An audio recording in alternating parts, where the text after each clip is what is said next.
Mathieu Glissant, l'Algérie est aussi là dans votre coup de cœur. Le documentaire L'heure Algérie de Lina Soualem. Pourquoi ce coup de cœur?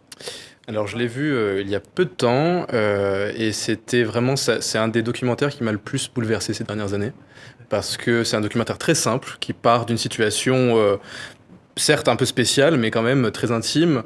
C'est la séparation des grands-parents de la réalisatrice, qui est franco-algérienne.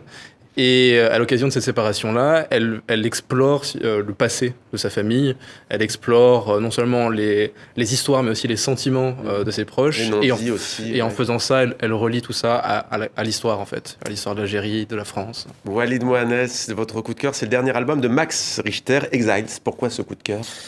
Pourquoi ce coup de cœur? Parce qu'en fait, j'adore son musique et ça me fait beaucoup d'émotions.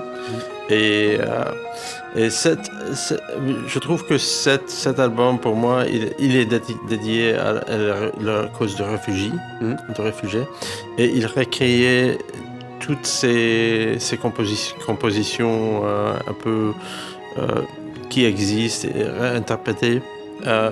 Et pour moi, je sais pas, je sens quelque chose de très fort, très prenant, très profond, et je pense que parce que Max il travaille avec tous les genres des musiques et aussi dans sa langue musicale, il est compositeur de films aussi.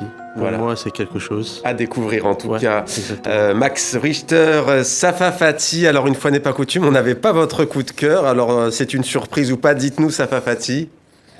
Non, c'est une surprise parce que j'ai pensé à ce qu'on m'a dit de préparer. Donc, j'ai pensé. J'aime pas le mot coup de cœur. D'accord. Mais j'ai pensé à ce que m'a beaucoup donné à espérer ces derniers temps. Et ce qui m'a beaucoup donné à espérer ces derniers temps, c'est un livre de Jean-Luc Nancy qui s'appelle La peau fragile du monde aux éditions Galilée. Ouais. Il se trouvait que j'étais très, très malade à l'hôpital et que j'avais ce livre sur Kindle, donc je l'ai lu pendant que j'étais à l'hôpital. Et ça donne à espérer, c'est-à-dire ça donne à espérer par rapport à ce dont on a parlé tout à l'heure, la question de l'esprit. C'est-à-dire, voilà, il y a de l'esprit et on espère avoir de l'esprit.